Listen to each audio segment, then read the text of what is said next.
Els pinxos i les tapes estan boníssims, això està claríssim, però sabem els seus orígens, sabem en què es diferencien o sabem què són? Els dos són petites porcions de menjar que se serveixen d'aperitiu d'acompanyament del vi o la cervesa. De fet, avui dia, tot després de molts anys, encara se solen menjar drets a les barres dels bars. I en què es diferencien? La principal diferència es veu en l'escuradents que enfila el pinxo. I és que això permet que amb una sola mossegada tinguis diversos elements gustatius.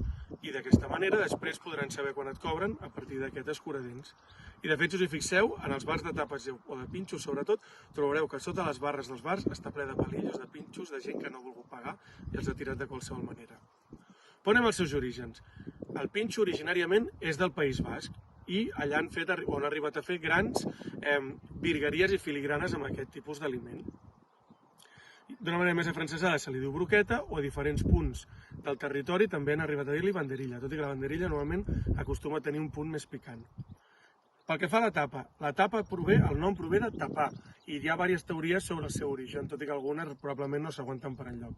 La primera es diu que a l'època d'Alfons X el Savi ja se solien menjar les tapes. Veritat o no? No ho sabem. Una més refinada diu que, per exemple, el que es feia era que perquè no se n'anés l'aroma posaven o tapaven els gots de vi o del que beguessin amb una tapa de cecina o de pernil, i així no se'n anava l'olor. I hi ha una mica més marrana que diu que el que es feia era tapar-ho perquè no entressin els mosquits. Però si hi ha una que és la més acceptada, que serà veritat o no, no ho sabem, és una que va passar a Ventorrillo del Chato, que està a San Fernando, a les platges de Cádiz, en un bar que avui dia encara existeix. I què va passar? Que teníem allà el rei Alfons XIII, que va anar a prendre's una copa de xerès. I en aquelles platges va començar a haver-hi molt de vent, com el que ara sentiu aquí, i això va aixecar la sorra. I com que la sorra anava a entrar dintre del got de xerès, què va passar? Que el cambrer ho va tapar amb una mica de pernil.